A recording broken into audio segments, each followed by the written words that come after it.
Поштувани, добар ден, пријатно априлско попладне, пролетно попладне во Прилеп. Ние сме на една локација која што верувам дека многумина ќе ја препознаат, но она што сакам да го кажам на почетокот е програмата радио што се гледа денеска е во посета на еден парк во близина на Основниот суд Прилеп, но исто така ние сме тука и во близина на едно ново кафуле кое што од неодамна започна да работи во Прилеп. Кафето Мајмун, кое што асоцира на моја месечина, но исто така асоцира и на Прилеп како мајмун, се подразбира.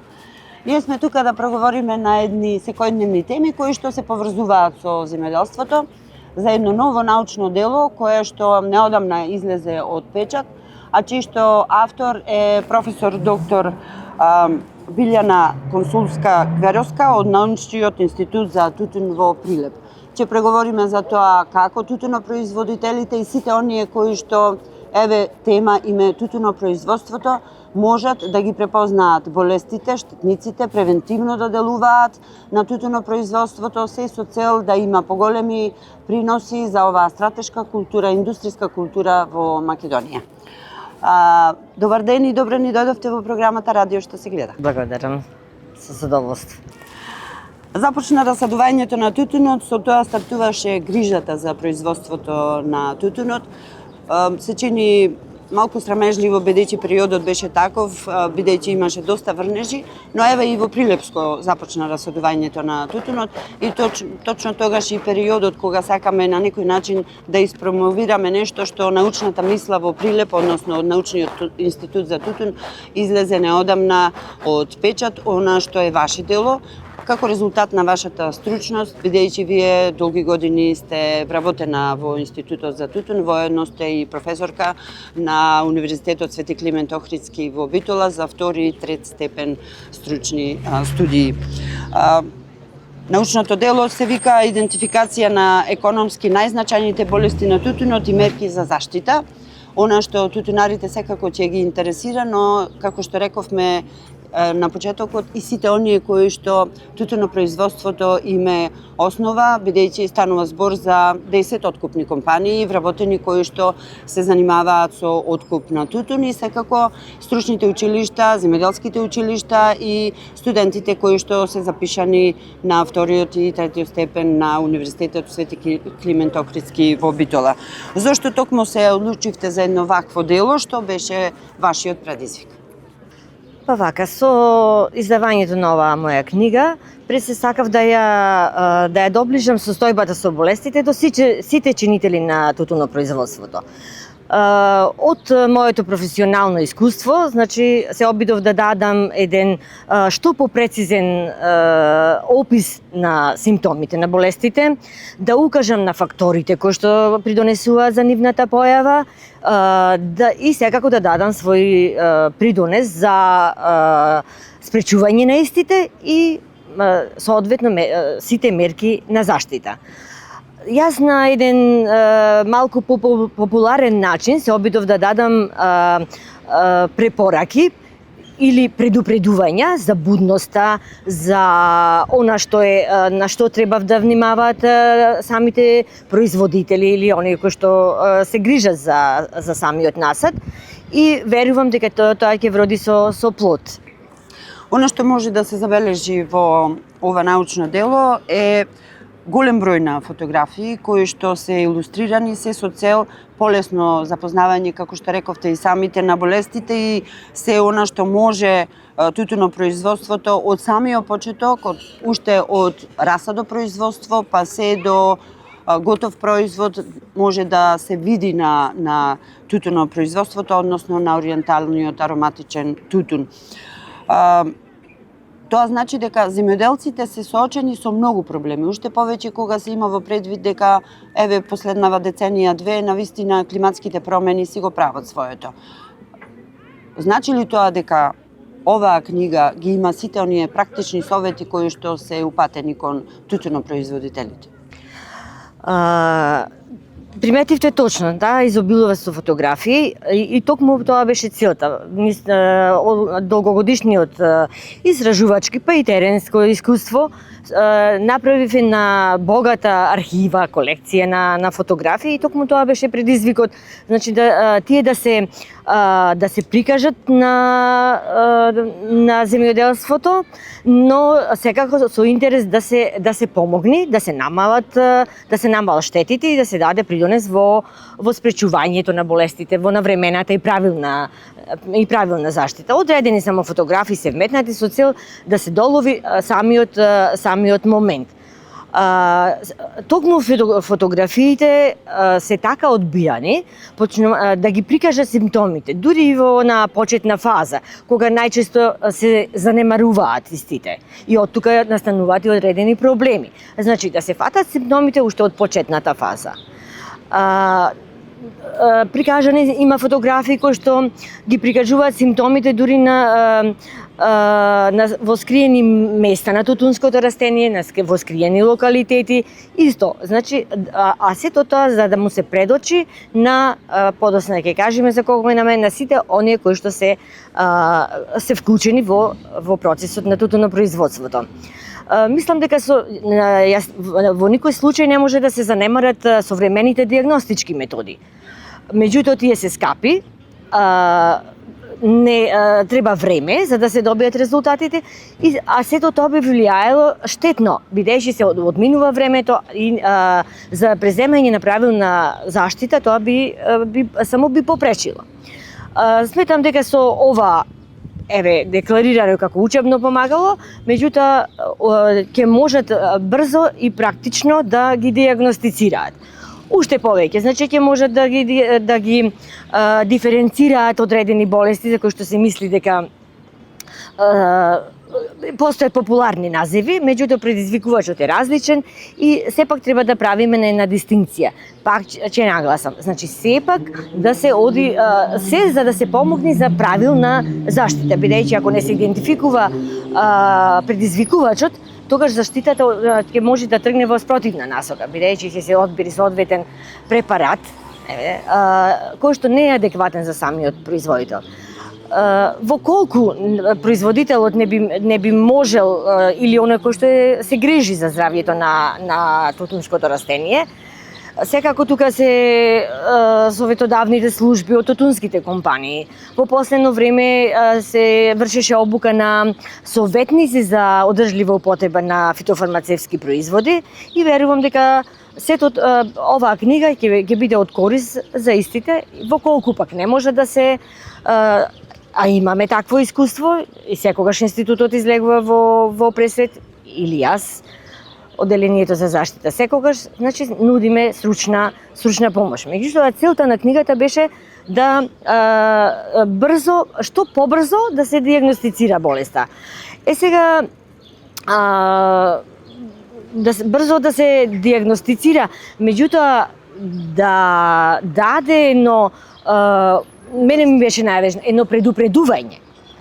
Токму со тие услови што се презентирани за појава на одредени болести, самиот производител треба да стекне едно чувство дека не се само климатските фактори, дека постојат и други фактори, да се запознае, да има во предвид дека да се внимава на одредени агротехнички операции, правилно изведување на агротехничките операции.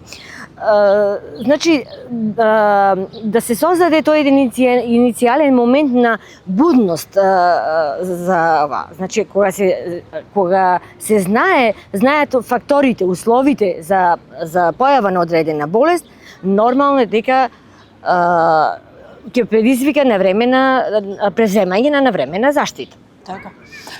Дали тоа значи дека, ги спомнавме климатските промени, дали тоа значи дека со текот на времето и со климатските промени кои што евидентно делуваат на сите земјоделски производи и растенија, а особено на тутунското растение, и болестите се прилагодуваат на тие промени?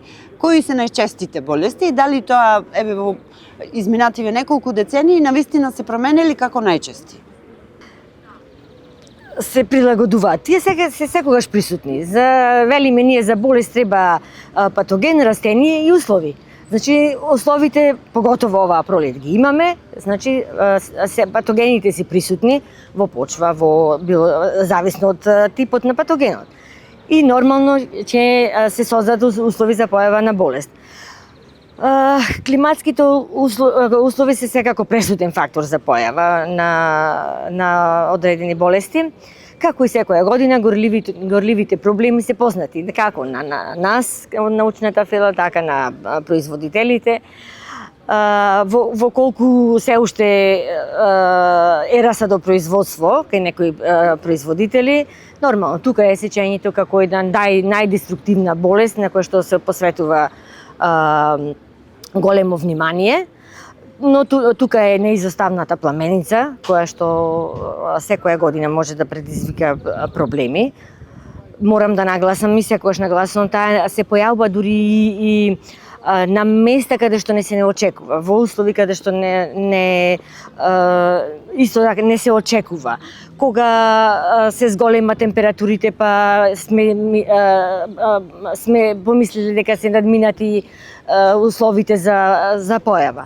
Значи тие две болести, првата болест ја реков две, бидејќи се предизвикани од два патогени, и пламеницата која што исто така, значи, иако се сметаше за апсолвиран проблем, таа се уште присутна и навистина може да предизвика големи штети. Особено ако таа се појави за време на расадопроизводството, на расадот, па може да последиците навистина да бидат огромни за самото. И намалување на производството на приносот се подразбира.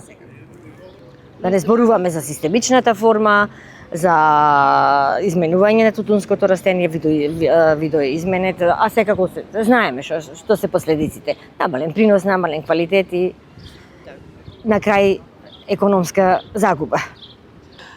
Кога сме кај болестите, рековме дека тие се најзастапени, но исто така, особено минатата година, имаше проблем и со штетните инсекти кои создаваат и дополнителни проблеми.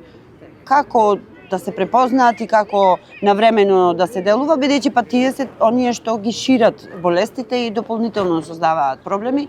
Има ли начин како да се реши и овој проблем? Да, ланската година преовладува инсектите. Мислам дека оваа година не се во толкава застапеност. Сега тоа повеќе може да го кажат ентомолозите. Производителите лесно ги препознаваат сите промени на растението, значи и промени, затоа што одредени инсекти предизвикуваат и промени на самото растение, било расад, било веќе расаден тутун. Заштитата со инсектициди оди паралелно со примената на фунгициди, така да мислам дека може да биде лесно спречено ширењето на инсектите и поголеми штети.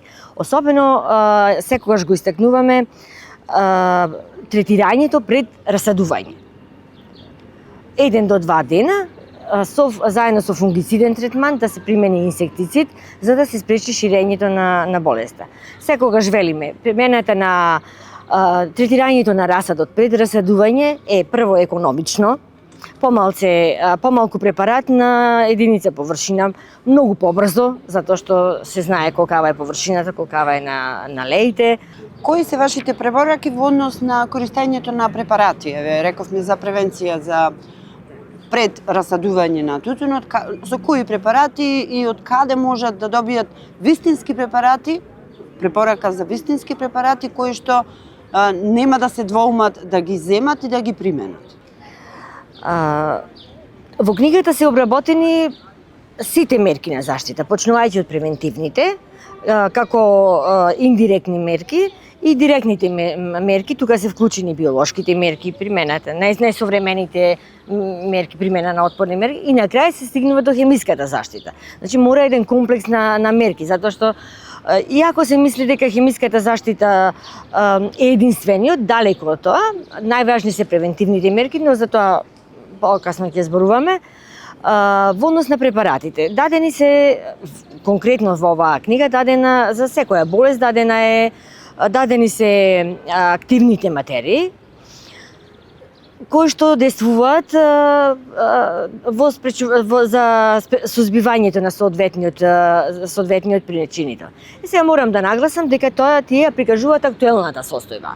Бидејќи ние Република Македонија се стреми кон го прифаќа актуелното законодавство и во однос на фитофармацевските производи во поново време, не препарати, туку фитофармацевски производи или производи за заштита на растенијата, значи ги следи европските регулативи и директиви.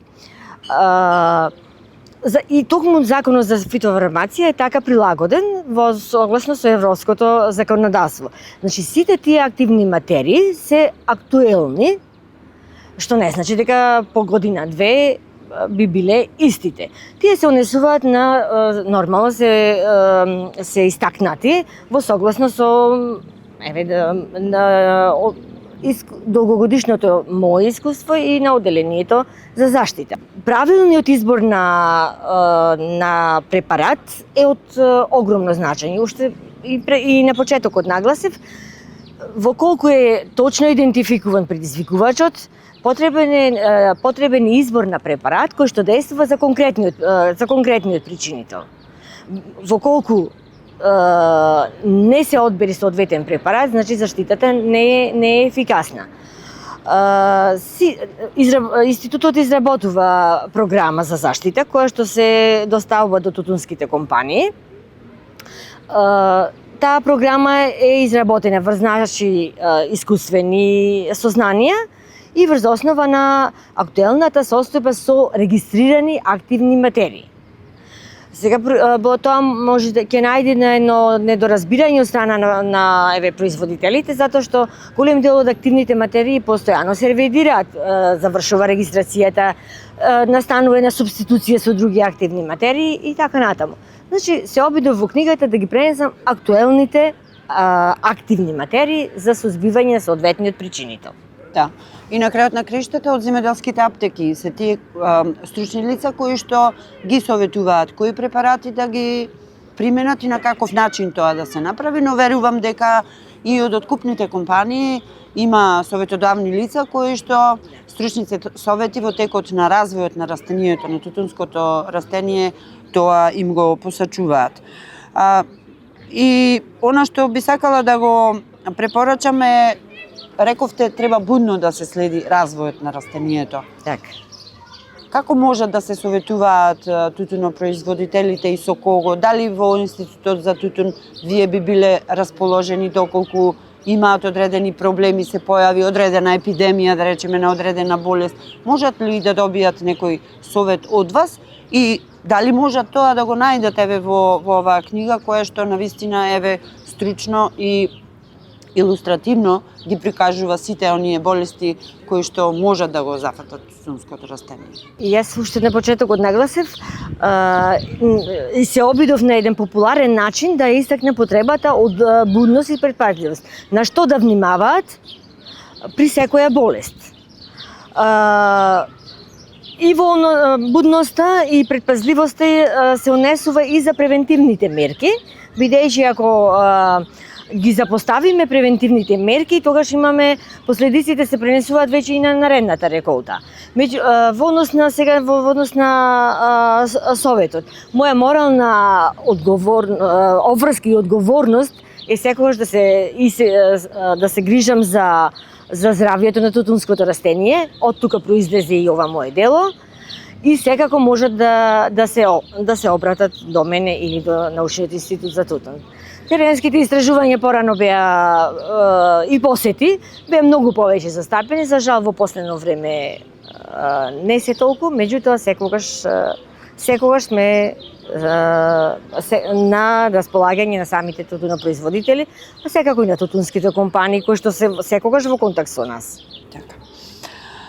Книгата Идентификација на економски најзначајните болести на тутунот и мерки за заштита, рековме уште на почетокот, представува учебно помагало за студентите од втори и трет циклус академски студии.